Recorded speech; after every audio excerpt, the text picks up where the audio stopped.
So can you believe here we are? It's a week after the start of the Copper Basin. Man, how time flies.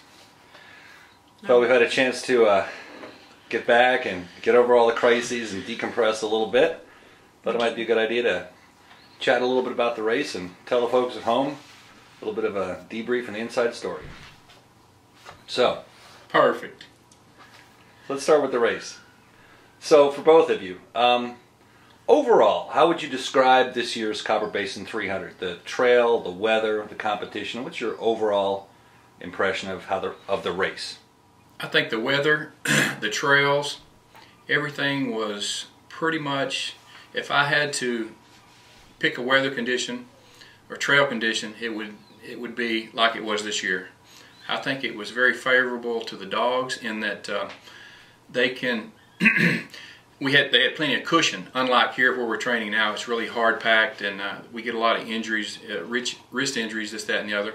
On the Copper Basin, we had a layer of snow which kind of cushioned them, and but yet it still was plenty fast. So if I had to pick a trail condition and weather, I would pick this year for sure the way it was, and also the temperatures were hovering below zero to, actually when I finished it was minus 27, but I'd rather have that any day until the original forecast was 25 above, and I would take the 25 below any day. So the dogs don't get hot, this, that, and the other.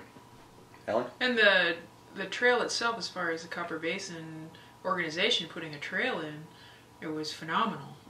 You know, the Copper Basin is this small group of dedicated individuals who are volunteers who set a lot of time and effort aside, and you know, you go down there as a musher hoping for the best, but you realize that everyone has to work within the constraints of their life and money and the environment, and this year, you know, those guys and gals really once again put a lot of effort in, and it paid off because it was organized, the checkpoints were great, the volunteers were there, so you know, kudos to the Copper Basin.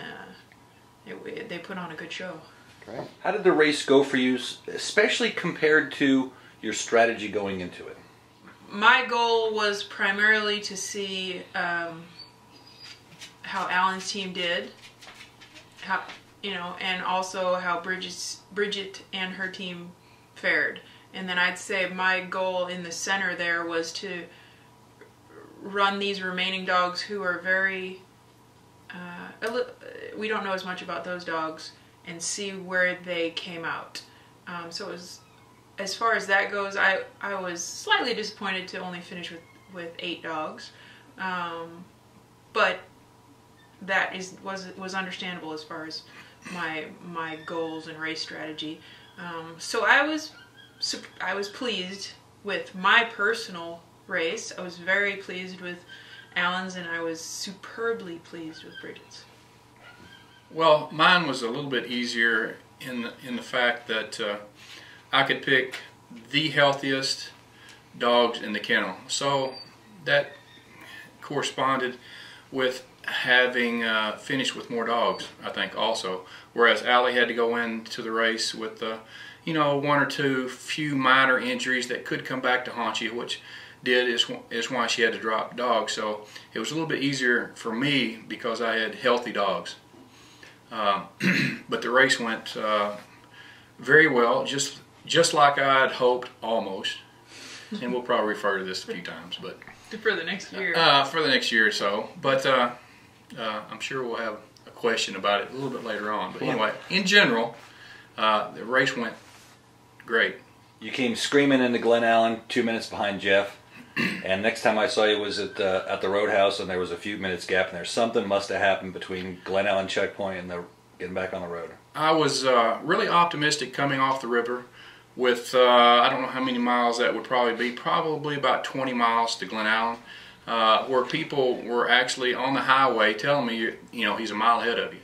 And then they would periodically come by, he's 10 minutes ahead of you. He's 7 minutes, he's 5, he's 4, all the way down to 2 minutes, and we're getting close to the hub. And I can see him right there in front of me. I can tell that I'm just getting closer and closer and closer. So I knew without a doubt I was going to catch him because we were much faster. So everything looked pretty good going into the hub. However, going out of the hub, actually Eric, one of the race officials, told me about this parking lot, which normally would not be a bad deal, but a semi-truck just happened to pull where I needed to go in this parking lot. However, I still thought I could get by it without a problem until its air brakes went off when I was 10 feet from it. The dogs love that. All the dogs loved it. They jumped in the ditch and balled up into a ball, of course, and then I had to proceed to drag them out of the ditch, get them back up on the, actually it's almost like pavement because there's no snow there, so I couldn't hook down. So I had to drag a few dogs until I got to snow to untangle. Anyway, that particular one probably cost me 10 minutes. So that was really a letdown, but I still at that moment thought I could still catch him if I could continue on as fast as I was going the past 20. However, I got to probably as close as 4 minutes from him and couldn't get any closer. So that was probably the letdown point. Sure. So there's that example of when we talk about the luck factor is the luck factor. 50 hours of work and then all of a sudden there's a truck. There could be one little thing, but you just have to eliminate all those little things and then you're going to do very well. And as we said, as you said, going into the race, I mean, in order to win a 300-mile race, especially with the caliber of teams that were at the Copper Basin, you know, everything has to go right. I mean, not 99% of the stuff, but pretty much everything has to go right. And so, I mean, it was pretty close to everything, but it was a few minutes off. So I'm still whining.